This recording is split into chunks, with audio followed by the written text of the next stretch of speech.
On March 26, 2025, OpenAI added a new feature to its ChatGPT software that made it very easy to convert regular photos into anime-style images. After this update, ChatGPT once again caught the public's attention, and nearly every social media user began sharing these types of images on their accounts. The trend grew so popular that even the politicians and the White House joined in, posting similar images on their official social media pages. This quickly became a global trend. This isn't the first time such a thing has happened. Almost every time there is a major breakthrough in AI technology, it sparks widespread discussion and attention. Alongside the excitement, many people have also expressed deep concerns about these developments. One of them is Geoffrey Hinton, widely regarded as the godfather of AI. In recent time, he has shared his regret for contributing to the advancement of AI. This is the same kind of reaction we once saw in the Robert Oppenheimer after the first successful test of the atomic bomb. Along with Geoffrey Hinton, even Elon Musk and even the CEO of OpenAI, Sam Altman, have expressed serious concerns. But why? At the time, they are also hopeful about AI's future. What exactly are the risks and the benefit of AI's rapid progress? And most importantly, how can we stay balanced and safe in the midst of all this? In today's video, I will try to give you a clear understanding of everything, from the dangers and opportunities of AI to how can you prepare yourself for what's coming. Let's begin. First of all, AI is divided into 3 stages. Among these, the main concern for most people who are worried about AI lies in the second and third stages. Many of them don't see the first stage of AI as something to be concerned about. I will definitely discuss the second and third stages later, but it's important to talk about the first stage first, because I found several pieces of information that suggest even this level can be risky for us and might be threaten our freedom. This stage is called Artificial Narrow Intelligence, or ANI. ANI refers to a kind of AI that is developed to perform specific tasks. In other words, it cannot multitask. Right now, the AI system you are hearing about, like ChatGPT, DeepSeek, and Grok 3, are the example of chatbot AIs that fell under ANI. Other examples include facial recognition system, self-driving car software, medical diagnosis system, and even the recommendation AI used by the YouTube and Netflix. So in summary, every AI we have built so far still falls under the category of artificial narrow intelligence. Except for chatbot AIs, most of the other systems mentioned earlier can actually be quite concerning. For example, take facial recognition system. In January 2024, news surfaced about a man who was mistakenly linked to a crime by a facial recognition system, despite having no connection to it at all. As a result, he was wrongfully jailed for nearly 2 weeks. A similar incident happened back in 2020 with Robert Williams, who was wrongfully arrested in front of his wife, 2 young daughters, and neighbors, all because of an error made by a facial recognition system, even though he had done nothing wrong. Now, if you are thinking these cases are extremely rare, that's not true. I just mentioned 2 people, Williams and another individual who was detained for 2 weeks. Both incidents took place in Detroit, Michigan. At that time, the city's well-known police chief, James Craig, had already realizing the serious issue with relying completely on facial recognition system to identify suspects. He even stated that if arrests were made based only on facial recognition data, the system will wrongly identify people in about 96% of the cases. Just like facial recognition, there is another AI tool called the Automated Welfare Management System. It's used to manage the distribution of public support or benefits and to stop people from cheating the system.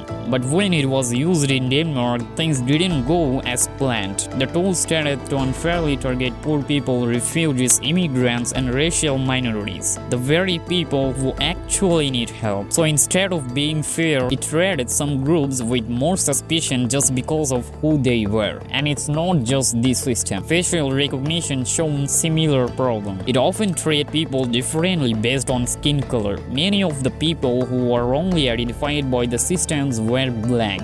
In short, the AI that was meant to make life better and remove bias is instead becoming a threat to fairness and freedom. That's why I believe this first stage of AI can be dangerous. It can take away our freedom too. Now let's move on the second stage, artificial general intelligence or AGI. Many people don't see AGI as the same kind of AI we have today. That's because current AI tools are made to do only one job at a time, but AGI will be trained to do many kind of tasks at all in one system.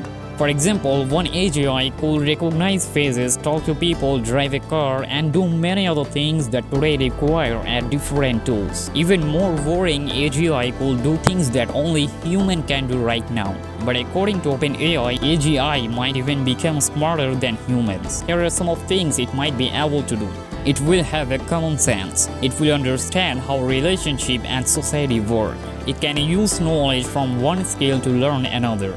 Like if it learns how to drive a car, it could figure out how to drive a bus by itself. If AI can really do all these, you can imagine how it can surpass us. Still, I don't think it's gonna happen very soon. But recently, Sam Altman mentioned it in a blog post that OpenAI knows how to build AGI. In fact, developing AGI has always been OpenAI's core mission, creating an intelligence more capable than humans, primarily to improve human lives. So as you can imagine, the idea of building something more intelligent than humans naturally raises the concern for many people. On the other side, AI also has the potential to greatly improve the world. One of the most important areas where AI could transformative is healthcare. And because AGI will be more intelligent than us, it could help us to learn new things more efficiently, just like smartphones help us now, even though they didn't exist in the past. Since I mentioned a smartphone, let me tell you something more about it. The smartphones we use today make our life easier and more productive. But they also come with downsides. Still, if we had avoided creating smartphones because of these negatives, we wouldn't have seen the amazing progress they have enabled. Hopefully, AI will follow a similar path.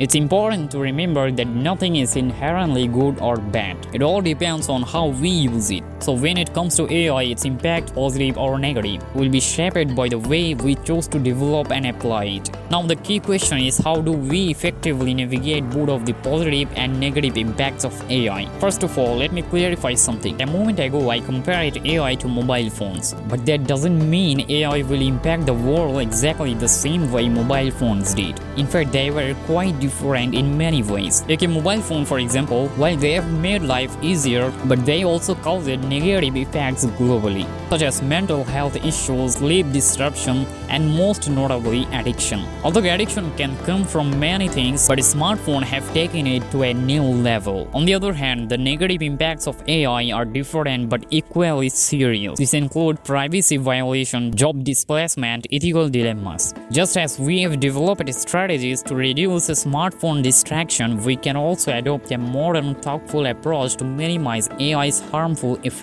One major concern I would like to focus on is jobs. According to the World Economic Forum's Future of Jobs Report 2020, by the 2025, AI could replace 85 million jobs, but also create about 97 million new ones. There is no absolute proof of how accurate the prediction is, but given the rapid progress and intense competition in AI since then, it's clear we shouldn't dismiss it entirely. Fast forward to 2025, the World Economic Forum published another Future of Jobs report, and this one was more structured. It not only included job estimates, but also listed which jobs are likely to decline and which will be the high demand by 2030. They estimated that around 170 million new jobs may be created by 2030. However, it's important to note they did not claim that all these jobs will be the result of AI. Still, staying informed about the future is what matters most. The same report also predicts that by 2030, about 92 million jobs could disappear. The report includes a detailed list of both growing and declining rules. You may find it hard to read on screen, so I will include a clear version of PDF format in the description for you to review. Aside from these statistics, we must also remember a few key points. Most importantly, we should develop skills that AI cannot easily replace, such as creativity and innovation. No matter how advanced AI becomes, these traits are uniquely human. Only humans can truly think independently and create something original from nothing. No technology can ever fully replace that. In conclusion, we should not fear AI. We cannot run away from it either. Instead, we should embrace it like an honest and helpful partner and use it responsibly. Rather than viewing AI as a competitor, we should see it as a collaborator in our daily lives. Have a good day. Thank you.